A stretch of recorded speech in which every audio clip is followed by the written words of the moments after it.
Good morning बच्चों, कैसे हैं सब। आशा करती हूँ सब बहुत अच्छे से होंगे और अपनी ऑनलाइन स्टडीज को भी बहुत अच्छे से कर रहे होंगे। तो बच्चों, आज हम हिंदी की कक्षा में क्या पढ़ेंगे। चलिए, पढ़ने से पहले हम कुछ चित्रों को देखते हैं। तो बच्चों, चलिए देखते हैं इन चित्रों में क्या है। तो सबसे पहले ये हमें क्या दिखाई दे रहा है। क्या है बच्चों, ये एक स्कूल, विद्यालय का, ये एक विद्यालय का चित्र है। अब आगे देखते हैं क्या है। अरे, ये तो एक पार्क का दृश्य है। इस पार्क में तो हमें बहुत सारी चीजें दिखाई दे रही हैं। ये बच्चे खेल रहे हैं। देखिए, सूरज भी चमक रहा है। एक बच्चा गेंद से खेल रहा है ना। और कुछ बच्चे झूले पर झूल रहे हैं। यहाँ तो पेड़ भी लगे हुए हैं। एक कुत्ता भी है ना। तो यहाँ तो बहुत सारी चीजें हैं। ये क्या है? ये एक नदी है ना। और ये कौन है? ये हमारे देश के प्रधानमंत्री श्री नरेंद्र मोदी जी हैं। तो बच्चों, हमने जितनी भी चीजें देखी उन सभी के नाम हैं, है ना। सभी के नाम, उनकी पहचान हम किससे कर रहे हैं? नामों से। आपका भी नाम है, मेरा भी नाम है। सब हमें किससे जानते हैं? अपने अपने नामों के द्वारा। तो इसका मतलब क्या हुआ बच्चों? कि हम सभी चीजों को उनके नामों से जानते हैं। तो बच्चों, इन्हीं नाम को हम क्या कहते हैं? संज्ञा। तो बच्चों, आज का हमारा टॉपिक क्या है? पाठ 5, संज्ञा। जो शब्द किसी व्यक्ति, वस्तु, स्थान या भाव के नाम का बोध कराते हैं, वे संज्ञा कहलाते हैं। तो बच्चों, इस डेफिनेशन से, इस परिभाषा से आपको क्या पता चल रहा है कि व्यक्तियों के नाम, या वो व्यक्ति हो, वस्तु, स्थान और भाव, ये सब क्या होते हैं? संज्ञा होते हैं। जैसे अब मैं आपको कहूं मोहन जा रहा है, तो बच्चों मोहन क्या हुआ इस वाक्य में? संज्ञा, है ना। अगर मैं कहूं लड़का जा रहा है, तो वो भी व्यक्ति है, तो वो भी क्या हुआ? संज्ञा। अब मेरे हाथ में क्या है? ये स्केल, तो ये भी क्या है बच्चों? संज्ञा, क्योंकि ये वस्तु है। अब ये डस्टर है, तो ये भी वस्तु है, ये भी क्या हुआ बच्चों? संज्ञा। और जैसे ये पेन, तो इसको भी आप क्या क्या क्या कह सकते हैं? संज्ञा, क्योंकि ये भी वस्तु है। तो बच्चों, अभी हमने संज्ञा के बारे में जाना कि किसी व्यक्ति, वस्तु, स्थान या भाव के नाम को हम क्या कहते हैं? संज्ञा। तो चलिए कुछ और नामों को पढ़ते हैं हम। जैसे व्यक्तियों के नाम, महात्मा गांधी, रमेश, नेहा। तो यहाँ पर क्या है बच्चों? है तो व्यक्तियों के नाम, लेकिन हम उनको एक पर्टिकुलर नेम से पुकार रहे हैं ना। और यहाँ है कुछ स्थानों के नाम, जैसे दिल्ली, आगरा, मुंबई, बरेली, है ना। नदियों के नाम, गंगा, यमुना, सतलज, है ना। कुछ इमारतों के नाम, लाल किला, कुतुब मीनार। तो बच्चों, इससे हमें क्या पता चल रहा है? इससे हमें ये पता चल रहा है कि जब हम किसी एक वस्तु को, किसी व्यक्ति को, किसी इमारत को उसके विशेष नाम से पुकारते हैं, तो वो क्या कहलाता है? हमारा व्यक्तिवाचक संज्ञा। क्या होता है बच्चों? व्यक्तिवाचक। तो चलिए हम पढ़ेंगे अब व्यक्तिवाचक संज्ञा के बारे में। व्यक्तिवाचक संज्ञा। बच्चों, व्यक्तिवाचक संज्ञा क्या होता है?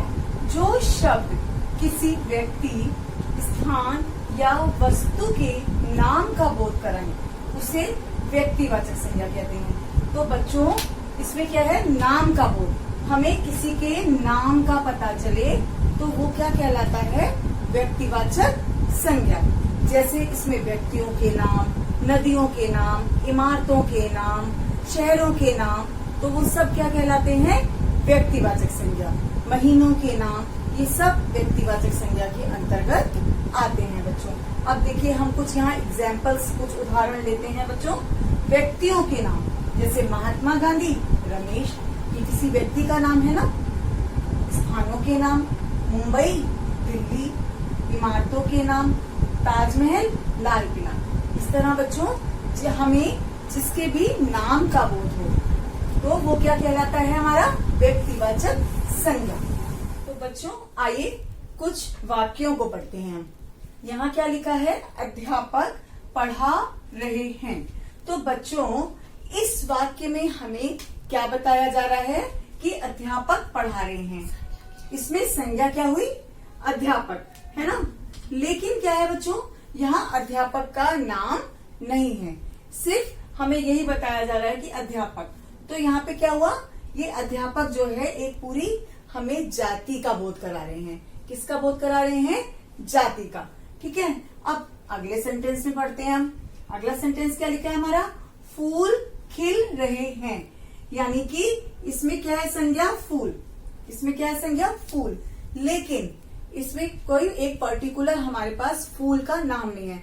जैसे आता कि गुलाब खिल रहे हैं या चंपा खिल रहे हैं, है ना, चमेली का फूल खिल रहा है, ऐसा कुछ भी नहीं है, नाम नहीं है। तो फूल भी क्या है, एक पूरी जाति का बोध करा रहे हैं हमें। तो यहाँ पे फूल भी क्या हुआ बच्चों, हमारा जातिवाचक संज्ञा। अब क्या है नेक्स्ट सेंटेंस में, वह शहर जा रहा है। तो बच्चों इसमें संज्ञा क्या है हमारा, इसमें हमारी संज्ञा है शहर, है ना। तो बच्चों शहर, वह कह रहा है कि वह शहर जा रहा है, लेकिन हमें यहाँ शहर का नाम नहीं पता, है ना। तो यहाँ पे शहर क्या हुआ बच्चों, एक जातिवाचक संज्ञा, क्योंकि यहाँ से हमें क्या पता चल रहा है कि शहर का कोई नाम नहीं है, शहर क्या हुआ, जातिवाचक संज्ञा। अब नेक्स्ट देखते हैं क्या है, वह फल खाता है। तो अब यहाँ पे क्या है संज्ञा, क्या है यहाँ पर संज्ञा, फल, है ना। तो वो क्या खा रहा है, फल। फिर यहाँ भी देखिए, अब फल का नाम नहीं है, सिर्फ फल के बारे में बता रहा है, यानी कि वो फल की पूरी जाति से हमें अवगत करा रहा है। ठीक है, तो बच्चों इसमें क्या हुआ, ये अध्यापक, फूल, शहर, फल, ये सब क्या हुआ हमारे जातिवाचक संज्ञा। तो आइए जानते हैं कि जातिवाचक संज्ञा क्या होता है। जातिवाचक संज्ञा, तो बच्चों जातिवाचक संज्ञा क्या होता है, जो शब्द किसी व्यक्ति, वस्तु या स्थान की पूरी जाति का बोध कराते हैं, उन्हें जातिवाचक संज्ञा कहते हैं। वो किसी एक चीज का बोध हमें नहीं कराते। जैसे अब हम यहाँ कह रहे हैं गाय चर रही है। तो बच्चों यहाँ पे जो गाय है वो पूरी अपनी जाति का बोध करा रही है ना, यहाँ पे किसी एक गाय का नाम तो नहीं है ना। तो फूल मत तोड़ो, तो बच्चों इसमें क्या है, ये फूल, फूल जो है एक किसी फूल का नाम नहीं आया हुआ, तो ये पूरी अपनी जाति का बोध करा रहा है। तो यहाँ पे फूल क्या हुआ हमारा, जातिवाचक संज्ञा। अब नेक्स्ट देखते हैं, राजू शहर जा रहा है। बच्चों राजू कहाँ जा रहा है, शहर। तो बच्चों शहर का भी नाम नहीं है, तो ये क्या हुआ हमारा जातिवाचक संज्ञा, क्योंकि इसका कोई नाम नहीं है यहाँ पर। अब नदी बहती है, तो यहाँ नदी का भी कोई नाम नहीं है, तो नदी भी क्या हुआ यहाँ पर हमारा जातिवाचक संज्ञा। तो जब हमें जिन शब्दों से उसकी पूरी जाति का पता चलता है वहां पर नाम नहीं होता, तो वो क्या कहलाते हैं, हमारे जातिवाचक संज्ञा। कुछ शब्दों को देखते हैं बच्चों, जैसे यहाँ मिठास, मोहन की बोली में बहुत मिठास है। तो बच्चों इस शब्द से हमें क्या बोध हो रहा है, मिठास शब्द से हमें बोध हो रहा है कि मोहन कैसा बोलता है, मीठा। कैसा बोलता है, मीठा बोलता है। तो बच्चों ये मोहन का क्या हो गया, एक गुण हो गया। ठीक है बच्चों, यहाँ पर देखिए, यहाँ पे ये क्या कह रहा है, दुष्टता। यानी अगर मैं कहूँ अमन के व्यवहार में बहुत दुष्टता है, तो दुष्टता शब्द हमें क्या बोध करा रहा है, क्या बता रहा है, ये उसका दोष बता रहा है कि अमन क्या है, बहुत दुष्ट है। अमन क्या है, बहुत दुष्ट है। तो यहाँ पे ये उसका क्या बता रहा है, दोष बता रहा है ना। तो नेक्स्ट देखते हैं हम मित्रता। मित्रता में क्या कह रहा है, मित्रता में जैसे अब मैं आपसे कहूँ कि क्या कहते हैं, नेहा और सीमा हमें आपस में बहुत अच्छी मित्रता है। तो ये मित्रता शब्द में हमें किस चीज का भाव आ रहा है? उनकी दोस्ती का आ रहा है ना, उनके मित्र होने का। ठीक है, अब हम आगे चलते हैं। आगे क्या है? थकावट। आज मैं कहूं कि सुबह से काम की वजह से मुझे बहुत थकावट महसूस हो रही है, तो मुझे किस चीज का बोध आ रहा है यहाँ पे बच्चों? थकावट का, थकान का, है ना। तो किस चीज का भाव आया यहाँ? थकावट का। ठीक है, अब है बुढ़ापा। राम का बुढ़ापा बहुत अच्छा कट रहा है ना। तो यहाँ पे बुढ़ापा शब्द में हमें किस चीज की, उसकी अवस्था का बोध हो रहा है ना, बूढ़े होने की। किस चीज की का बोध हो रहा है? उसके बूढ़े होने का। अगर हम यहाँ पर कहें बचपन, अब हम कहें कि महेश बचपन से ही बहुत होशियार है ना। तो बचपन बच्चों यहाँ पे क्या बोध करा रहा है हमको? बचपन से हमें क्या बोध हो रहा है? कि बचपन हमें उसकी अवस्था का बोध करा रहा है कि वो छोटेपन से ही बहुत होशियार है।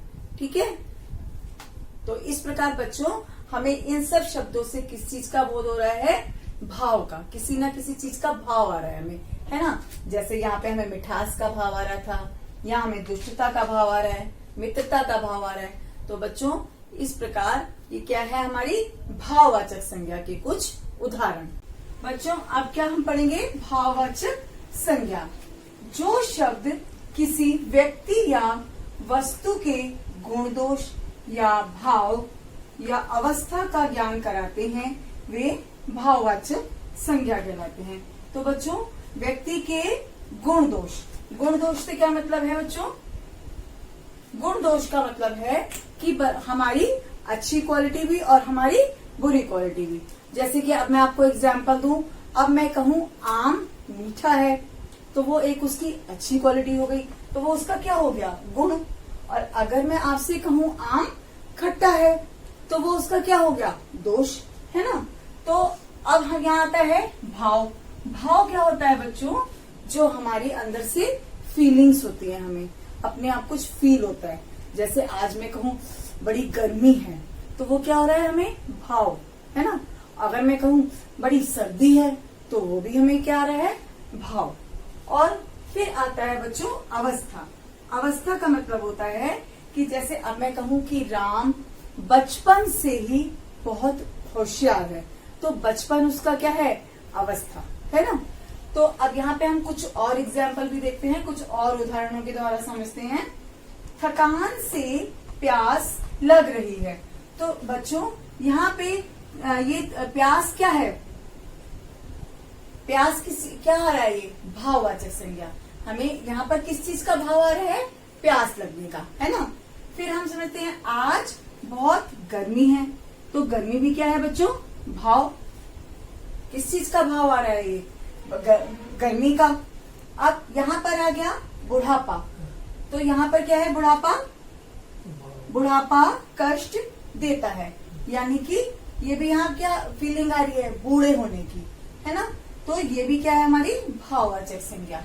तो बच्चों इस प्रकार हमने इस अध्याय में संज्ञा किसे कहते हैं ये जाना, और संज्ञा के 3 भेद, व्यक्तिवाचक संज्ञा, जातिवाचक संज्ञा, भाववाचक संज्ञा के बारे में जाना।